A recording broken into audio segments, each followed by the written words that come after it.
Amém, queridos, graça e paz, amém. Glória a Deus.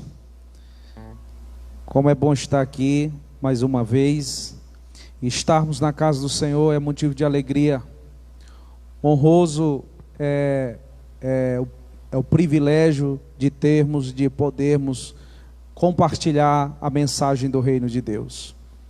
Louvo a Deus pela vida do pastor João Paulo, pastora Suelen, do João Lucas, do Samuel e de cada um dos irmãos que aqui estão, em nome do Senhor Jesus. Glória a Deus. Amém, queridos. Como é que está a sua fé? Como é que está a sua vida espiritual? Espero que esteja muito bem, que o Senhor esteja te nutrindo. Alimento, pasto não é o problema, porque aqui o pasto é verdejante. Glória a Deus por isso. Glória a Deus. Aí mesmo onde você está, curva a sua cabeça, oremos a pessoa do Pai, do Filho e do Espírito Santo.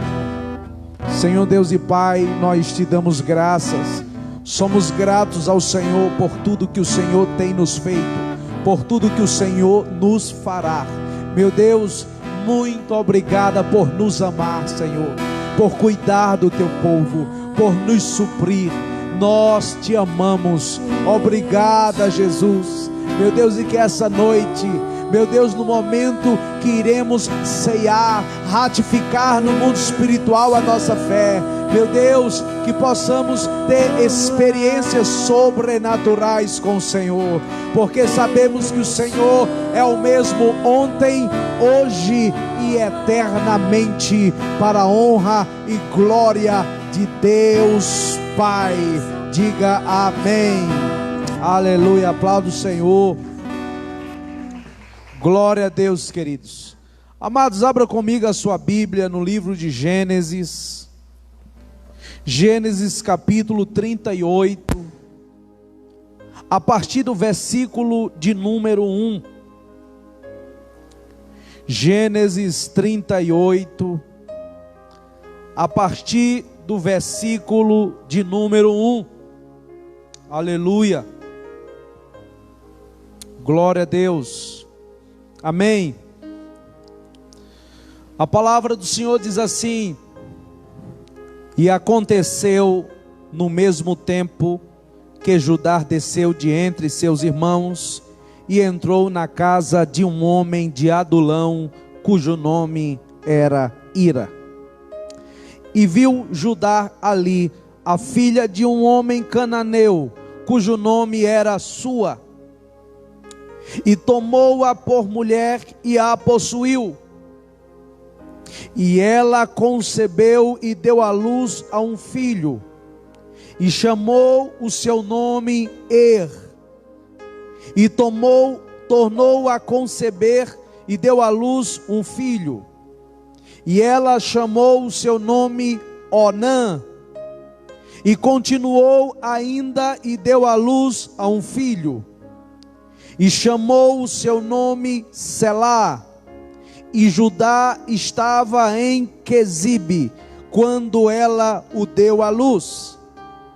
Judá, pois, tomou uma mulher para o seu primogênito, e o seu nome era Tamar.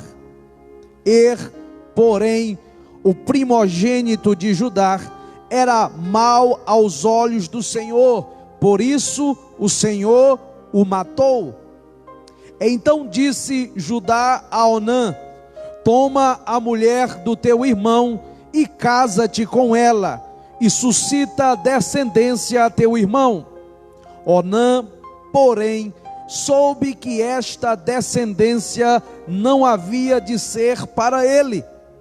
E aconteceu que, quando possuía a mulher de seu irmão, derramava o sêmen na terra, para não dar descendência a seu irmão. E o que fazia era mal aos olhos do Senhor, pelo que também o matou. Então disse Judá a Tamar, sua nora: fica-te viúva na casa de teu pai, até que Selá, meu filho, seja grande. Porquanto disse: para que porventura não morra também este como seus irmãos. Assim se foi Tamar e ficou na casa de seu pai. Amém? Glória a Deus, queridos. Quem é Judá? Judá, meu amado, é filho de Jacó. Jacó tem 12 filhos. O quarto filho se chama Judá. Judá significa louvai a Javé. A palavra Judá, ela não é apenas uma palavra tribal, é um ser humano, é o quarto filho de Jacó.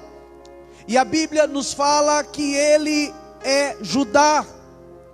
Judá, querido, sendo ele o quarto filho, o nome Judá é o nome de uma pessoa, é o nome de uma tribo, é o nome de um território.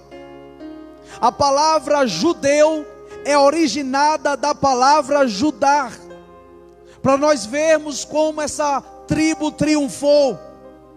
Mas a Bíblia diz, a partir do versículo 1, diz: e aconteceu no mesmo tempo que Judá, descendo entre os seus irmãos, entrou na casa de um homem de Adulão, cujo nome era Ira, e viu ali uma mulher, filha de um cananeu, cujo nome era Sua, e tomou-a por mulher, e a possuiu.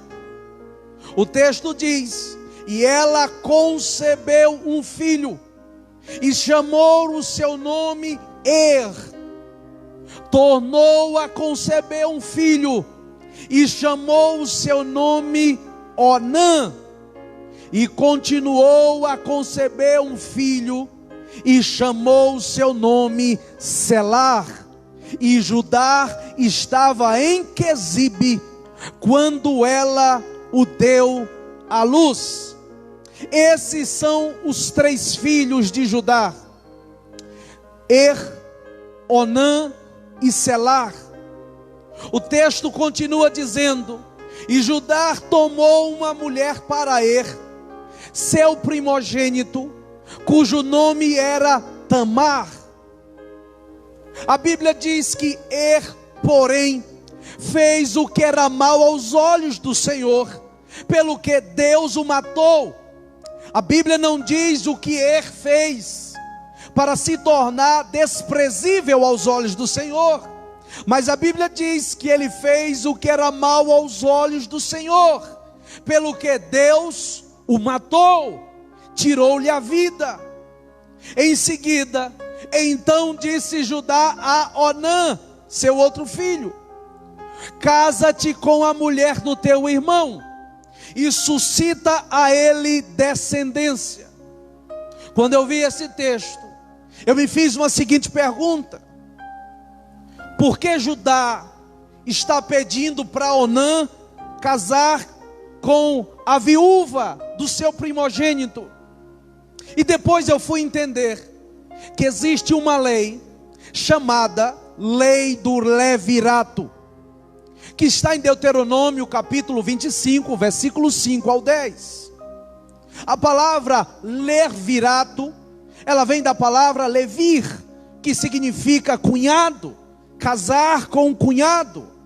Observe só que o primogênito tinha morrido, não deixou descendente, está lá a viúva, sem marido, sem filho, e pela lei do levirato, já praticada muito antes de Moisés, Judá chega para o seu outro filho chamado Onã, e diz para Onã: casa-te com a mulher do teu irmão, e suscita a ele descendência. Porque a lei do levirato era da seguinte forma: morrendo o homem, deixando a esposa sem filhos, o irmão teria que casar com a cunhada, e o filho que tivesse com ela não carregaria o nome dele, mas o nome do falecido. Seria herdeiro não dele, mas herdeiro do falecido. Então o que acontece? A Bíblia diz: Onã, porém, sabendo que a descendência não seria para ele, todas as vezes que a possuía, lançava o sêmen na terra, para não dar descendência ao seu irmão, porque era uma lei instituída por Deus. O texto seguinte diz: pelo que isso foi mal aos olhos de Deus, e Deus o matou. Então Judá só tem o filho mais novo, Selar. Selar não tem idade de casar. Então ele chega para a nora e diz para Tamar: fica-te viúva na casa do teu pai, até que Selar, meu filho, seja grande. Porque dizia ele, para que também este não morra como seus irmãos. Pelo que ela foi e ficou na casa de seu pai. Agora, querido, escute uma coisa.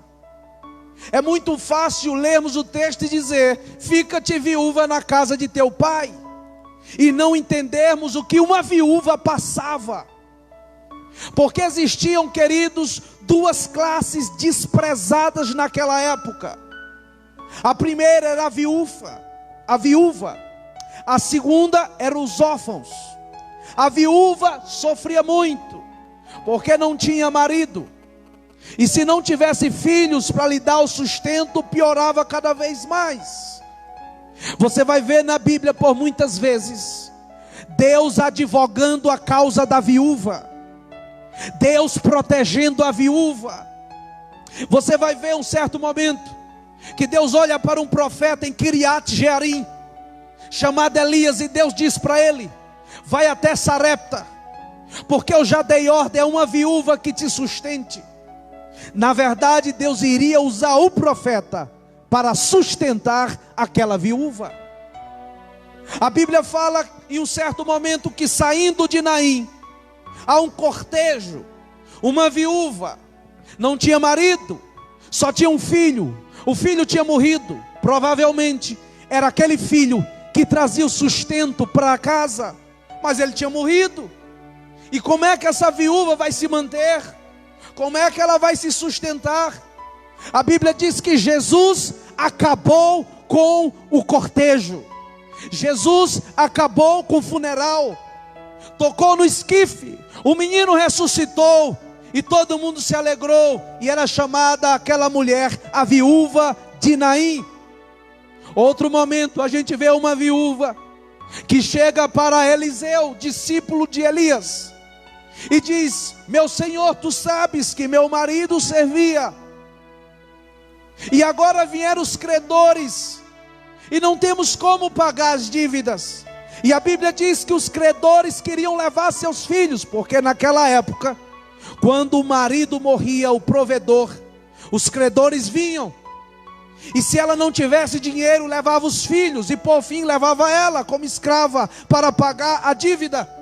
Era uma vergonha ser viúva, era uma vergonha não ter filho. Essa mulher, nora de Judá, ela leva uma vergonha dupla para casa. Volta para a casa do pai sem filho, volta para a casa do pai sem marido, e pior, a viúva não tinha direito à herança. E se ela tivesse um filho com falecido, a herança era toda do filho. Então, queridos, ela volta para a casa do seu pai, e ela passa aquela vergonha, aquela tristeza de estar na casa do pai sem filhos, de estar na casa do pai sem maridos. E o que acontece? A Bíblia diz: e passado muitos dias, morreu a filha de Sua, esposa de Judá.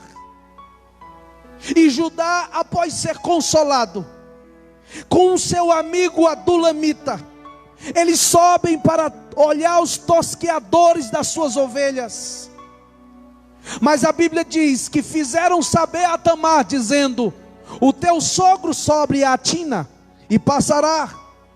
A Bíblia diz que Tamar tira as vestes da sua viuvez. E o que era isso? Era como se fosse as vestes que ela usou no dia do funeral. Era uma maneira cultural de olhar e entender. Aquela mulher viúva conhecia pelas suas vestes. Ela estava com as vestes da viuvez, mas quando ela soube que o seu sogro viria passar por ali, a Bíblia diz que ela tirou de sobre si as vestes da sua viuvez, se envolveu com um véu e foi até a entrada das duas fontes, cujo caminho dava para Tina, onde passaria Judá. A Bíblia diz que, vendo Judá, olhou para ela e a teve-a por prostituta. Ele não a conheceu, porque ela estava com um véu sobre o rosto. Mas porque ele a teve por prostituta? Por causa da sua vestimenta. Naquela época existia uma deusa grega chamada Estar, em alguns lugares chamada de Ísis ou Inanna, mas é uma deusa chamada Estar. Toda mulher que servia a deusa Estar, ela era uma prostituta, e com o lucro da prostituição, elas ofereciam culto a essa deusa chamada Estar. Elas andavam com um véu sobre o rosto, de modo que ninguém conhecia, não dava para saber. Quando Judá vê-a de longe, a Bíblia diz, ele a teve-a por prostituta, porque o seu rosto estava coberto. A Bíblia diz que, chegando ele a ela, disse: peço-te, deita-te comigo, deixa-me possuir-te. A Bíblia disse, ele disse isso porque não sabia que era sua nora. Ela olha para ele e diz: que me darás para possuir-me? Ele olhou e disse: te enviarei um cabrito do rebanho. Porque ele sabia que aquelas pessoas que serviam o culto a Estar, elas poderiam oferecer sacrifícios. Então ele disse: enviarei um cabrito do rebanho. Ela olha e diz: que me darás de penhor até que envies? E aqui é algo muito importante, porque ele está dizendo: eu quero deitar contigo. Ela disse: o que você vai me dar? Mas o texto disse que ela só fez tudo isso porque ela viu que Selá já era grande, Judá não havia lhe dado por marido. E sentada ali, ela disse: que há de me dar? Ele disse: um cabrito do rebanho. Ela disse: que me darás de penhor? Repita comigo, diga penhor. O que é penhor? Penhor é uma garantia. É uma garantia. É algo dado como forma de pagamento. É uma segurança. Ou seja, o penhor era uma garantia que aquele que entregou vai voltar para buscar o que era dele. Ela disse: que me há de dar de penhor? Ele disse: que te darei. Ela disse: me dá o teu selo, me dá o teu cordão, me dá o teu cajado. Queridos, o selo era um sinete que todo príncipe de tribo usava, e provavelmente a marca do sinete de Judá era um leão, que representava a sua tribo, era a sua identidade. Quando ela diz: me dá o teu selo, ela estava dizendo: eu quero a sua identidade. Quando ela disse: me dá o teu cordão, ela estava dizendo: eu quero a tua honra. Quando ela disse: me dá o teu cajado, ela disse: eu quero a tua autoridade, eu quero a tua identidade, eu quero a tua honra, eu quero a tua autoridade, eu quero o teu selo, o teu cordão e o teu cajado. Todo homem que se prostitui, ele perde a sua identidade. Nem a esposa, olhando dentro de casa, ela diz: não conheço mais. A esposa olha para o homem que se prostitui, ela diz: esse aqui não é o homem que eu casei. Porque a identidade não é mais a mesma. Não é a mesma pessoa, mudou. E é isso que a prostituição pede. Ela pede a identidade daquele que se prostitui. Em segundo momento, ele pede o cordão, que é a honra. Todo aquele que se prostitui, ele perde a sua honra dentro de casa e fora de casa. Seus filhos, sua esposa olham para ele, mas não vê mais com os mesmos olhos de outrora. Perde o cajado, a sua autoridade. Antes a autoridade era obedecida por amor, e agora, se for obedecida, agora não é por amor, mas por pressão. Então o homem que se prostitui, ele perde a sua identidade, ele perde a sua honra, ele perde a sua autoridade. A Bíblia diz que ele olhou e disse para ela: imagine, Judá já é um senhor de idade. Ele olha e não conhece que é sua nora, mas ouve uma voz, e pela voz ele sabe que ela é uma mulher mais nova. E aquele homem está ali e diz, ela olha e diz: me dá o teu selo, me dá o teu cordão, me dá o teu cajado. A Bíblia diz que ele nem conversou, ele disse: toma. E de uma única vez ela concebeu. Sabe o que é? Engravidou. Você já viu quando a pessoa diz: eu só vou pecar essa vez? E muitas vezes o inimigo, ele só quer uma oportunidade, uma única vez. E ela engravidou. E saindo dali, ela foi para casa, tirou as vestes, tirou o véu, vestiu os vestidos da sua viuvez. Pelo que Judá enviou Ira, o seu amigo adulamita, levando o cabrito do rebanho para trazer o penhor de volta, a garantia que ele tinha deixado com ela. Queridos, mas quando chega, Ira anda toda aquela região, mas ele não encontra a mulher. E ele pergunta aos moradores daquele lugar, diz: porventura vocês viram aqui uma prostituta? Os moradores disseram: mas aqui não tem prostituta. Ele volta para Judá e diz: não encontrei ela. E os moradores daquele lugar dizem: aqui não há prostituta. Pelo que Judá olha para ele e diz: tem problema não, deixa ela ficar com o penhor, para que não caiamos em desprezo, porque enviei o cabrito, mas tu não achaste. O versículo seguinte diz: e passando quase 3 meses, chegou a Judá a notícia, dizendo: a tua nora adulterou, está grávida do adultério. Números capítulo 32, versículo 23 diz: o teu pecado te acha. Ninguém que pecar, imagine: eu vou pecar e não vai haver consequência. Não existe pecado sem consequência. 3 meses depois, quase 3 meses depois, e o que que acontece? Chega a notícia: a tua nora adulterou, está grávida do adultério. Mas o que me chama a atenção é que Judá prontamente diz: trazei para fora, para que queimemos lá. E o que me impressiona é que todo aquele que se prostitui, na rua ele faz e acontece, mas em casa ele quer ser autoridade, ele quer ser correto. Então lá ele ficou com a prostituta, mas em casa estava todo mundo lá dizendo: ei, tua nora adulterou e está grávida do adultério. Ele disse: pois só tem o seguinte, traga para fora e vamos queimá-la. Aí a Bíblia diz: e tirando-os para fora, disse ela ao seu senhor, mandou dizer ao seu sogro, diz a ele: rogo-te, peço-te, de quem é o dono? Quem é o dono desse selo, desse cordão e desse cajado? Desse eu tenho concebido. Quando Judá sabe disso, estão trazendo ela para matá-la queimada. Ela seria queimada naquele dia. E quando estão trazendo ela para matá-la, ela mostra o penhor. Ela mostra o penhor, o selo, o cordão e o cajado. E ela diz: de quem é esse selo, de quem é esse cordão e de quem é esse cajado? Desse eu tenho concebido.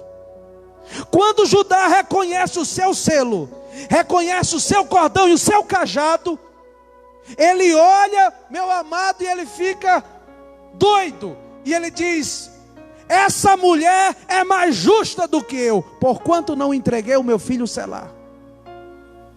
Selar não foi entregue. E a Bíblia nos mostra que nunca mais ele conheceu ela. E passando dias da sua gravidez, ela gerou no seu ventre gêmeos. E aconteceu que no dia de ter as crianças, está a parteira diante dela, e uma das crianças coloca a mão para fora. Rapidamente a parteira pega um fio encarnado, amarra na mão da criança para dizer: esse aqui é o primeiro. Só que o menino mete a mão, puxa a mão para dentro de novo, irmão. Quando ele puxa a mão, lá vem um menino saindo, só que não é mais o primeiro, é o segundo. E a parteira olha e diz: como foi que tu passou nessa rotura? Ela olha e diz: teu nome será Pérez. O segundo que sai, na verdade seria o primeiro, e dão-lhe o nome de Zerá.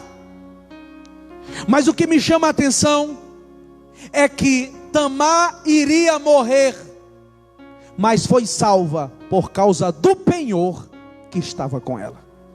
Diga assim: o penhor. Diga segurança. No momento que ela iria morrer, o penhor a livrou. E é sobre esse penhor que Paulo menciona em 2 Coríntios, capítulo de número 1, versículo 21 e 22. E eu quero ler para você, abra comigo a sua Bíblia. 2 Coríntios, capítulo 1, versículo 21 e 22. Aleluia.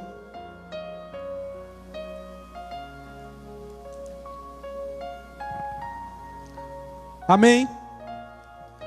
Diz assim: mas o que nos confirma convosco em Cristo, e que nos ungiu é Deus. Diga: Deus me ungiu. Versículo 22. O qual também nos selou. Selo aqui fala de identidade e propriedade. Quer dizer, vocês têm a marca, vocês são minha propriedade, vocês são meus, eu os comprei, vocês pertencem a mim, vocês têm o meu selo, a minha marca, eu os marquei com o meu sinete. E diz assim: o qual também nos selou, e deu o que, irmão? E deu o penhor do Espírito em nossos corações. Quem é o Espírito? O Espírito Santo, ele é o penhor, ele é a garantia que Deus virá buscar a sua propriedade. Aquele que é selado é marcado, é propriedade, mas tem o penhor, a garantia que Deus virá buscar a sua propriedade, que Deus virá buscar os seus selados. Aleluia! Quem tem o selo aqui essa noite? Pois eu quero dizer para você: você tem o selo, você tem a marca. Aleluia! O mesmo 2 Coríntios 5:5 diz assim: ora, quem para isto mesmo nos preparou foi Deus, o qual nos deu também o que, irmãos? O penhor do Espírito. Tamar iria ser queimada, mas por causa do penhor ela foi liberta. Nós tínhamos um destino, o inferno, mas por causa do selo e do penhor que é a garantia, nós somos salvos. Eu quero dizer para você que quando o mundo espiritual olha, ele sabe quem tem o selo, ele sabe quem tem a garantia, quem tem o penhor. Aleluia. Pastor, mas quem é que pode ser salvo? Só é salvo quem tem o penhor. E o penhor é o Espírito Santo. A Bíblia diz em Romanos capítulo 8, versículo 9: quem tem o Espírito Santo é de Deus, quem não tem não é de Deus.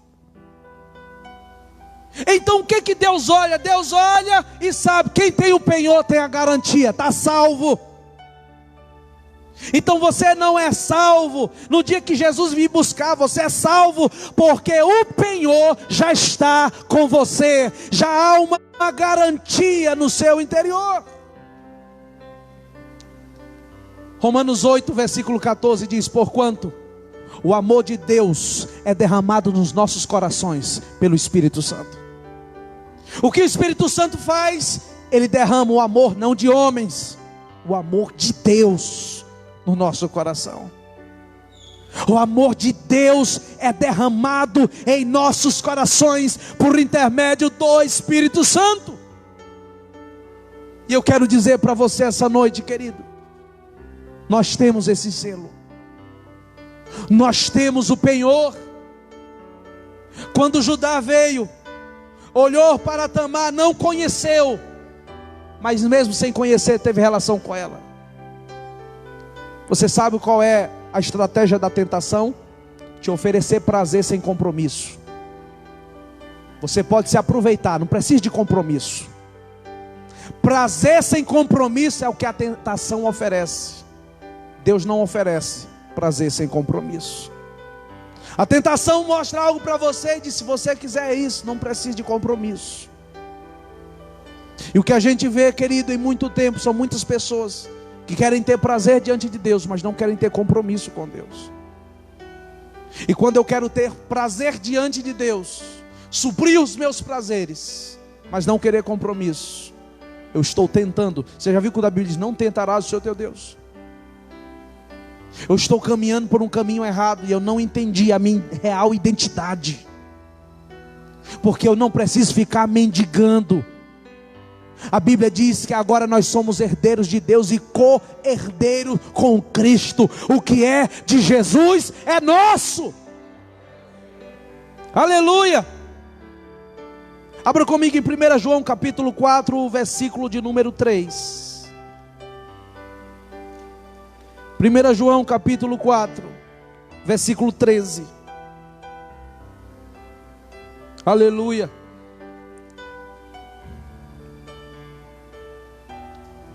Primeira João 4,13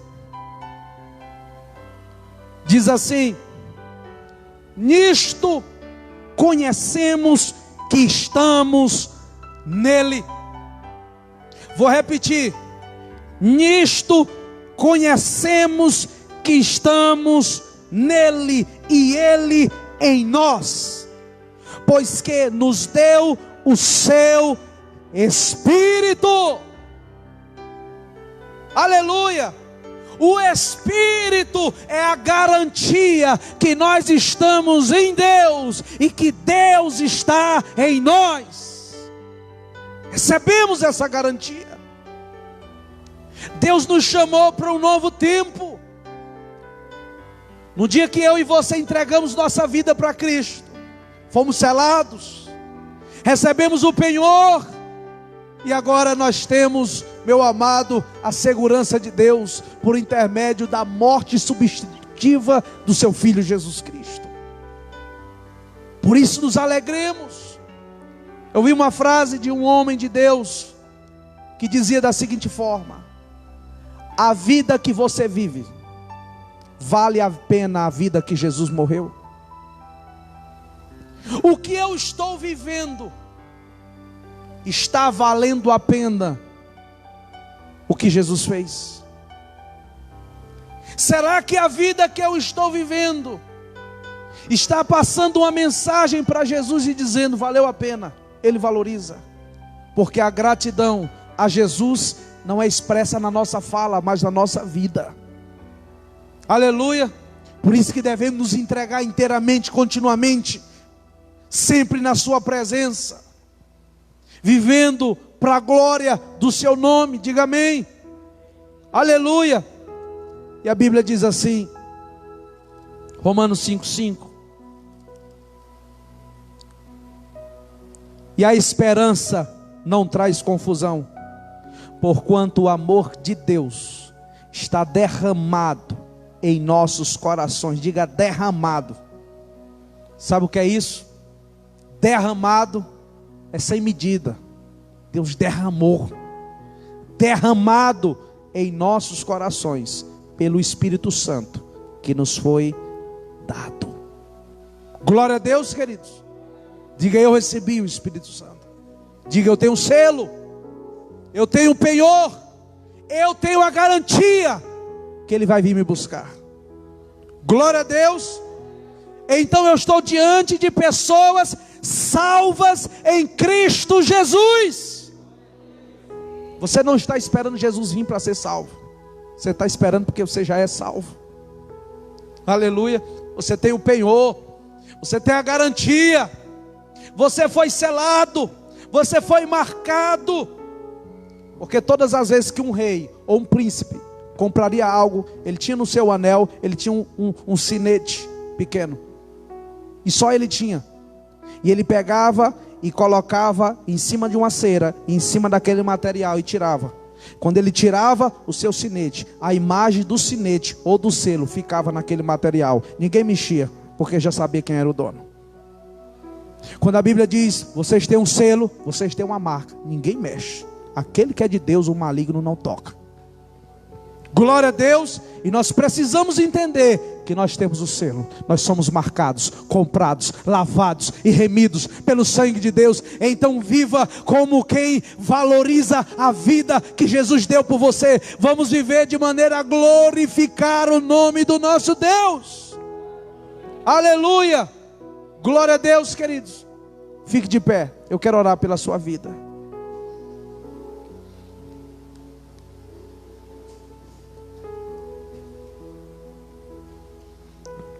Repita comigo, diga: eu tenho um selo. Diga: eu tenho um penhor. A Bíblia diz que Ele nos selou. E a Bíblia diz que Ele nos deu o penhor do Espírito. Selo, Deus está dizendo, isso é a minha propriedade. Penhor, Deus está dizendo, essa é a garantia que eu venho te buscar. Glória a Deus. Aleluia. Aí onde você está, coloca a mão no seu coração. Quero orar pela sua vida. Não estamos podendo, mas a vontade de chamar todo mundo à frente e ministrar. Mas aí onde você está, o Espírito Santo vai te ministrar. Coloca a mão no seu coração. Em algum momento essa palavra ministrou ao seu coração. Eu quero que você saia daqui essa noite, não triste pelo aquilo que você ainda não recebeu, mas alegre por aquilo que Deus já te deu. Você é salvo. Tem a alegria da salvação no seu coração. Deixa essa alegria explodir dentro de você. Deixa essa graça de Deus explodir de dentro do seu interior, em gratidão ao nosso Deus. Porque o Senhor é bom e sua misericórdia dura, mas dura para sempre. Pai Santo, nós oramos essa noite. Obrigada, Deus, por nos selar. Obrigada por nos ungir. E eu quero dizer essa noite, ei querido, a Bíblia diz, quem nos ungiu foi Deus. Quem nos ungiu foi Deus. Pelo que Deus nos ungiu. Ei querido, você é ungido. Nós somos ungidos. Às vezes a gente passa no lugar e fulano diz, ei, fulano ali é ungido. Ungido é todo aquele que é de Deus. Todo aquele que é de Deus é ungido. Aleluia. Eu declaro em nome de Jesus um tempo extraordinário, um tempo de mudança espiritual sobre a tua vida, um tempo de necessidade espiritual sendo suprida. Eu declaro que espiritualmente Deus irá te fortalecer, Deus irá te equipar, Deus irá te levantar como um arauto do Senhor, como aquele que carrega a mensagem do Evangelho. Oh, Ramanagas, tere canta Ramana, e canto Rimanagai. Te amamos, ó Deus. Te amamos, ó Jesus. De Jerusalém,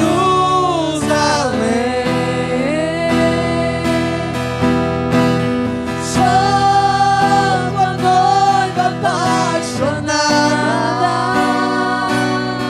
te esperando, aleluia, para dançar.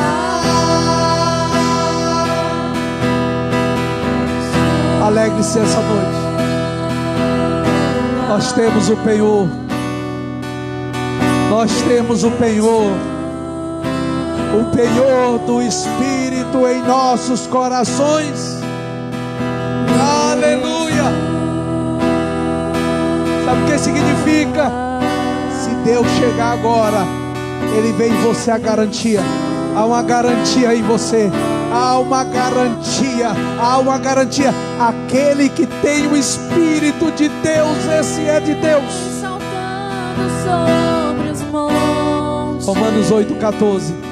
Aqueles que são guiados pelo Espírito de Deus, esses são de Deus. Te amamos e te queremos, Pai. Solto a noiva Apaixonada, te esperando para dançar. vem saltando Aleluia. sobre os montes Te adoramos, Jesus Cristo. de Jerusalém. Aleluia. Solto a noiva apaixonada, Toda a igreja. te esperando para dançar. Eu declaro que aqueles que têm um selo, aqueles que têm um penhor, farão proezas nesse lugar, farão proezas nesse território.